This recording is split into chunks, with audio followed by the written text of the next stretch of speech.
علیکم ورحمۃ اللہ وبرکاتہ۔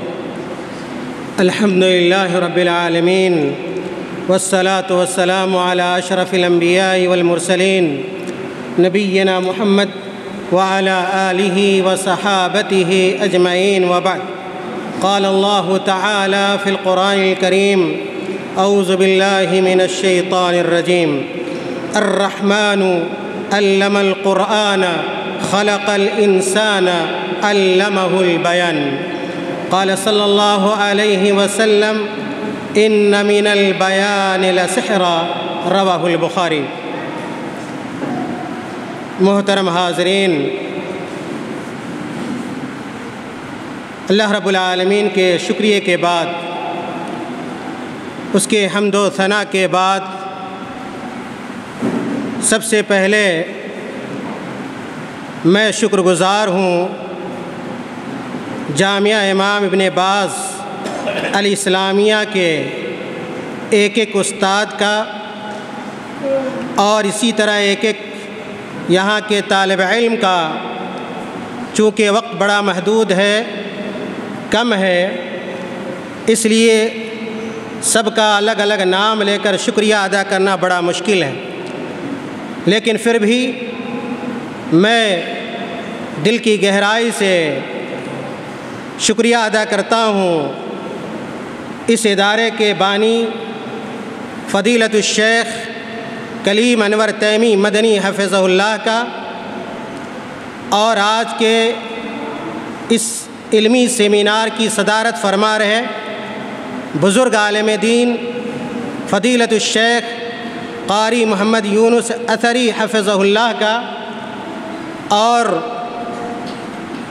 میں شکر گزار ہوں استاد محترم فضیلت الشیخ ناظم سیمینار، ناظم اجلاس فضیلت الشیخ اشفاق سجاد سلفی حفظہ اللہ کا، اور اسی طرح ان تمام علماء، دعات اور ائمہ و مؤذنین کا جو آج کے اس اجلاس کے حصہ بنے ہیں۔ میرے بھائیوں، آج کے اس سیمینار میں جو مجھے موضوع دیا گیا، اور اس موضوع کے لیے جو میں نے علمی باتیں اور علمی مواد اکٹھے کیے ہیں، میں چاہتا ہوں کہ بلا کسی ثانوی باتوں کے آپ حضرات کے سامنے موضوع سے متعلق باتیں رکھنی چاہیے۔ محترم حاضرین، اس دنیا میں بے شمار پیشے ہیں جن سے لوگوں کی زندگیاں وابستہ ہیں۔ ان پیشوں میں سے امامت و خطابت عظیم الشان دینی اور علمی پیشہ ہے جو کئی اعتبار سے معزز اور مبارک ہے۔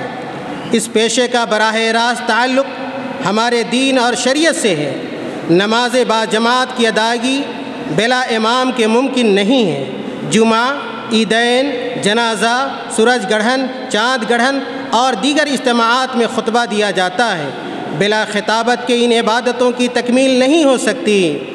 پتہ چلا کہ امامت اور خطابت دونوں ہماری عبادت کا حصہ ہیں، اس لیے کہ بلا ان دونوں کے ہماری عبادت مکمل نہیں ہو سکتی۔ امام ہو یا خطیب، دونوں معاشرے میں بڑی عزت اور احترام کی نگاہ سے دیکھے جاتے ہیں۔ معاشرے کا ہر طبقہ انہیں اپنا پیشوا اور مقتدیٰ مانتا ہے۔ مسجد کے اندر اور مسجد کے باہر عام لوگوں کی توجہ ان کے اوپر مرکوز رہتی ہے، اس لیے امام و خطیب کو اپنی عظمت اور امتیازی خصوصیات کا خیال رکھنا لازم ہے۔ جو ائمہ اور خطبہ ممبر و محراب کے تقدس کا خیال رکھتے ہوئے اپنی انفرادی اور اجتماعی زندگی بسر کرتے ہیں، ان کی ہیبت عوام و خواص پر برقرار رہتی ہے۔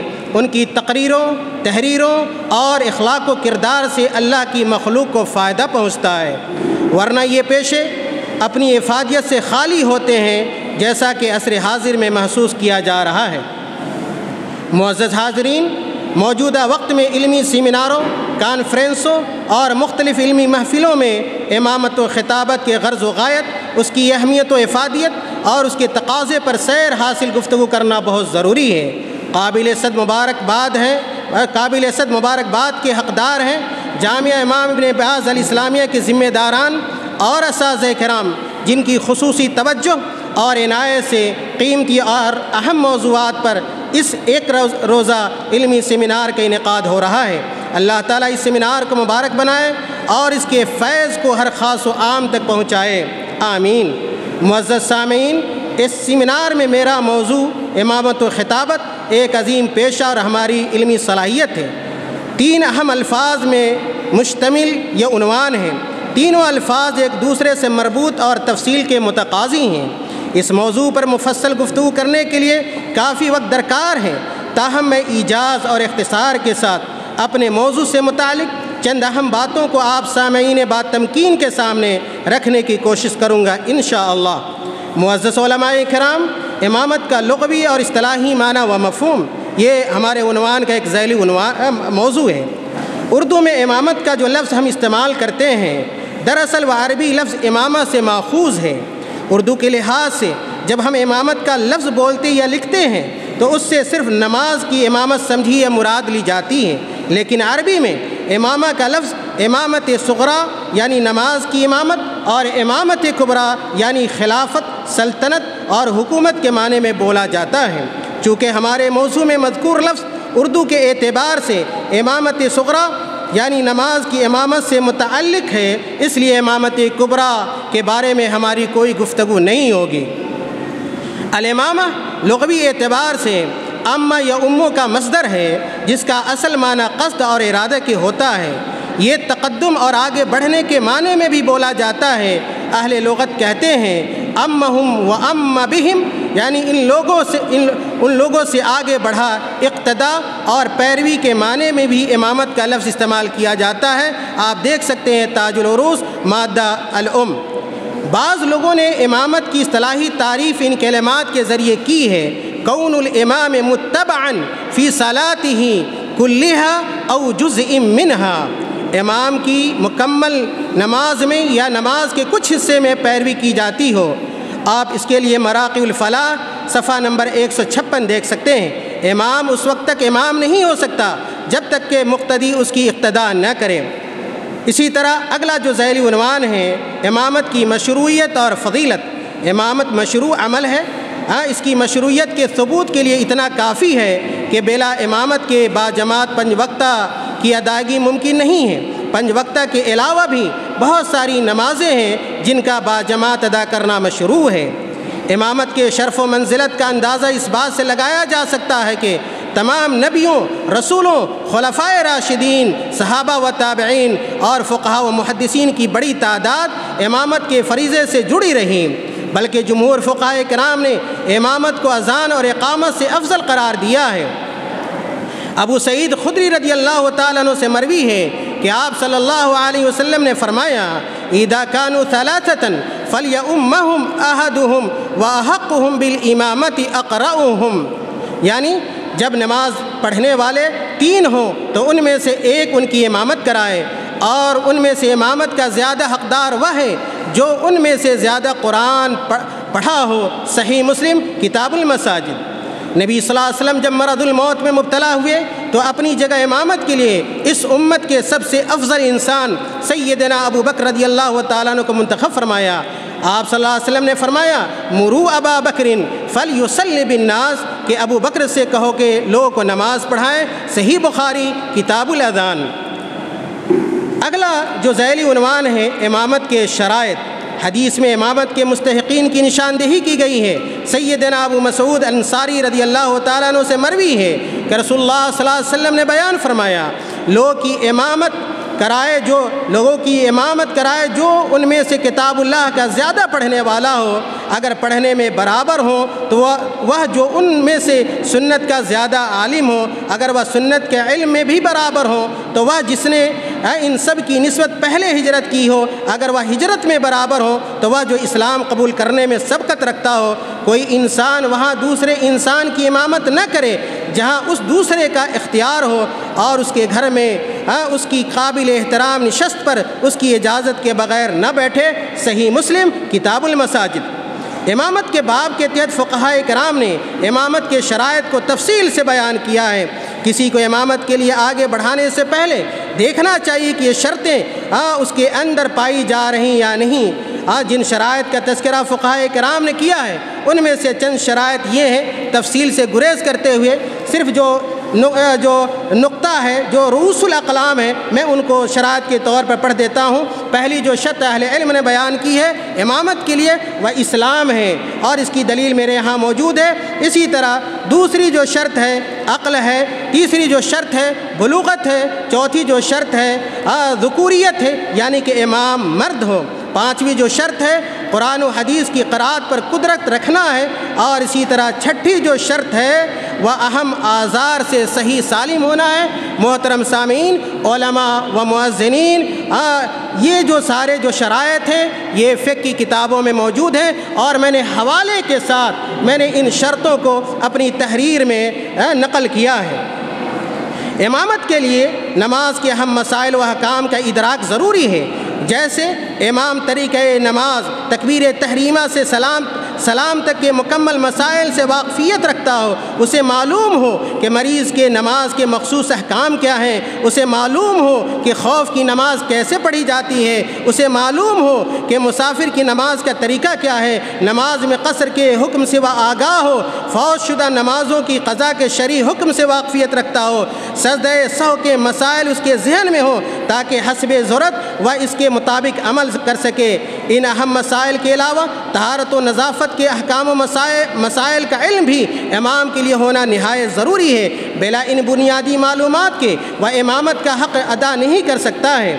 شرعی مسائل کے ادراک کے ساتھ ساتھ امام کے لیے ضروری ہے کہ وہ امامت کو امانت سمجھے، جماعت کے وقت بلا کسی کو متعین کیے ہوئے غائب نہ ہو، وقت پر جماعت شروع کرے، مصلی کے مابین الفت و محبت پیدا کرنے کی جتن کرے، اپنے قول و عمل سے ان کے درمیان فرقت اور اختلاف پیدا نہ کرے، لوگوں کو معصیت اور ضلالت و گمراہی سے منع کرے، مصلی سے کبھی کوئی غلطی ہو جائے تو چشم پوشی سے کام لے، ہر قسم کی پارٹی بازی اور تعصب سے احتراز کرے، ہر معاملے میں رسول اللہ صلی اللہ علیہ وسلم کی اقتداء اور پیروی کرے۔ آج کے معاشرے میں امام کے لیے از بے حد ضروری ہے کہ ان امور کو اختیار کرے تاکہ مسجد سے زیادہ خیر و بھلائی کی نشر و اشاعت ہو اور برائی و گناہ میں کمی آئے۔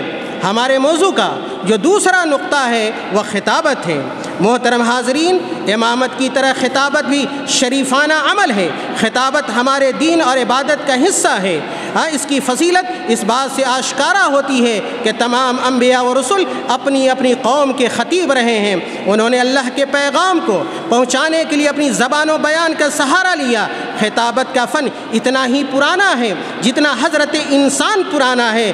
زبان و بیان کی تاثیر سے انکار نہیں کیا جا سکتا۔ اللہ تعالیٰ نے زبان میں ایسی تاثیر رکھی ہے کہ آدمی منٹوں میں اس کا اسیر ہو جاتا ہے، بشرطے کہ زبان کو اس طرح استعمال کیا جائے جیسا کہ اس کے استعمال کرنے کا حق ہے۔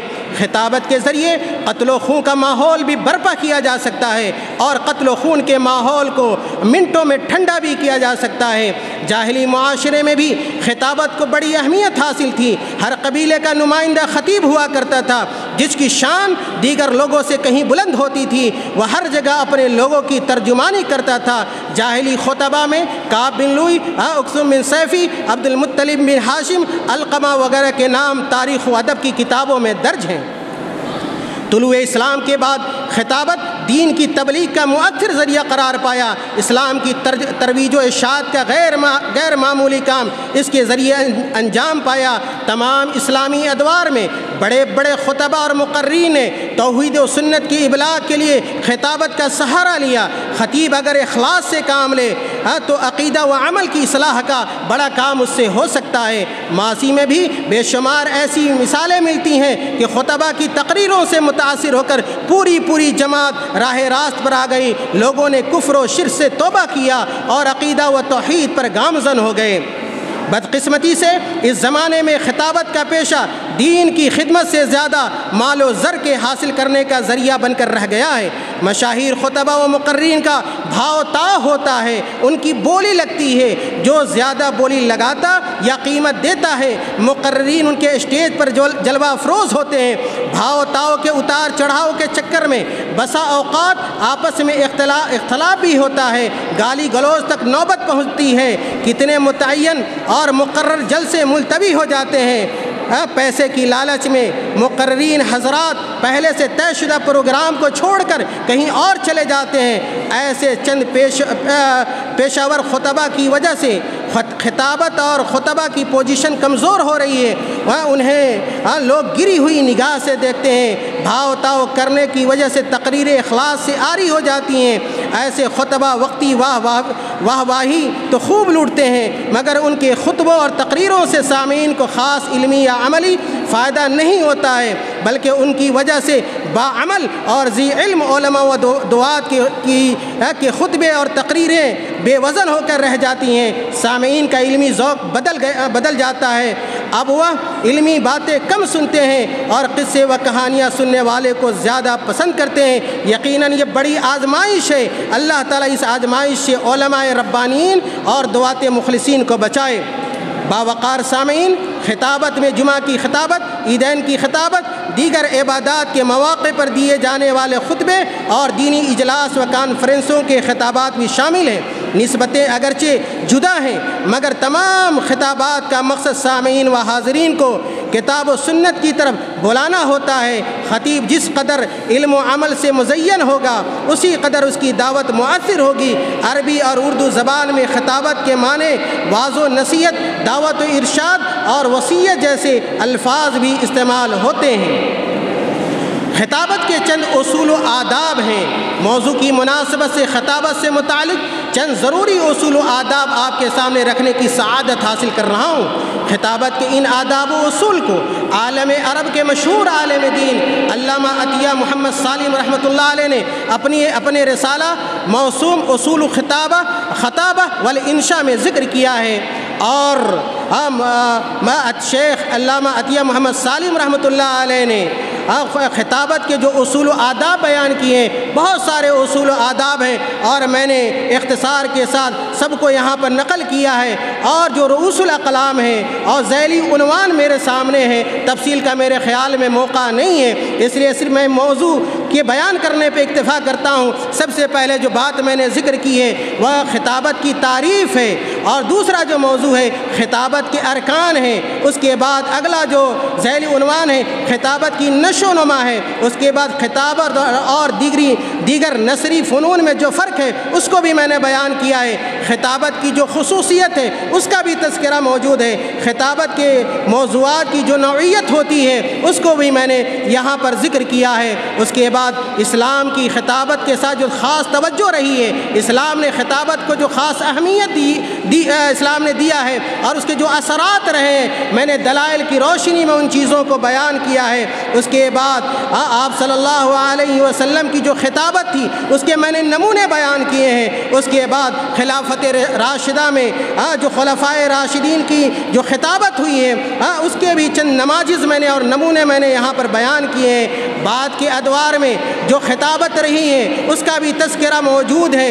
اس کے بعد میں نے یہ لکھا ہے کہ خطابت کی قوت کے محرکات ہیں، چند اہم محرکات ہیں، جس میں سے خطابت کی طاقت کے کئی عوامل میں نے یہاں پر درج کیے ہیں، اور میں نے جو کچھ فطری اسباب کو ذکر کیا ہے، کچھ اکتسابی اسباب کو ذکر کیا ہے۔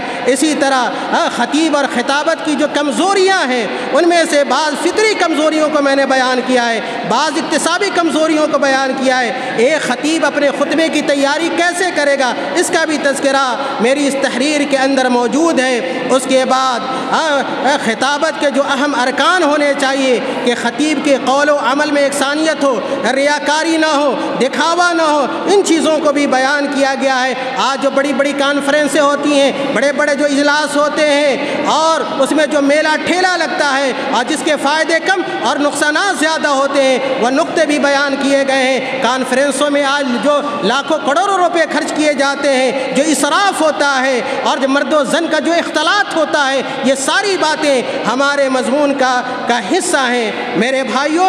اور میرے مضمون کا جو آخری حصہ ہے وہ علمی صلاحیت ہے، اور میں نے جو مختصر لکھا ہے اس لیے کہ وقت زیادہ ہو رہا ہے، میں اس کو پڑھ دینا مناسب سمجھتا ہوں کہ علمی صلاحیت سے متعلق جو میری باتیں ہیں خلاصے کے طور پر، کہ میرے موضوع کا تیسرا اور آخری نقطہ امامت اور خطابت کے لیے علمی صلاحیت ہے۔ میری تمام سابقہ باتوں اور عناصر سے یہ بات اظہر من الشمس ہے کہ کوئی امام اس وقت تک امامت کے فریضے کو بہتر ڈھنگ سے انجام نہیں دے سکتا جب تک کہ وہ شرعی علوم خصوصاً قرآن اور فقہ کے علم سے مزین نہ ہو۔ ایسے ہی کوئی خطیب اس وقت تک معیاری اور علمی خطبہ نہیں دے سکتا جب تک کہ وہ اعلیٰ صلاحیت اور لیاقت سے متصف نہ ہو۔ میرے بھائیوں، انہی باتوں پر میں اپنی باتوں کو ختم کرتا ہوں اور دعا کرتا ہوں کہ اللہ تعالی ہم تمام لوگوں کے دلوں کے اندر اخلاص پیدا کر دے، اور جو امامت کے لیے جو جن عناصر کا پایا جانا ضروری ہے، جن شروط کا پایا جانا ضروری ہے، اور اچھے خطیب کے لیے جن چیزوں کا پایا جانا ضروری ہے، وہ ساری چیزیں ہمارے اندر پیدا ہو جائے۔ اللہ تعالی ہمارے وجود کو امت کے لیے بہتر بنائے، اور جب تک ہم زندہ رہیں اسلام پر قائم و دائم رہیں، اور جب ہمارا خاتمہ ہو ایمان پر ہو۔ وآخر دعوانا ان الحمد للہ رب العالمین، والسلام علیکم ورحمۃ اللہ وبرکاتہ۔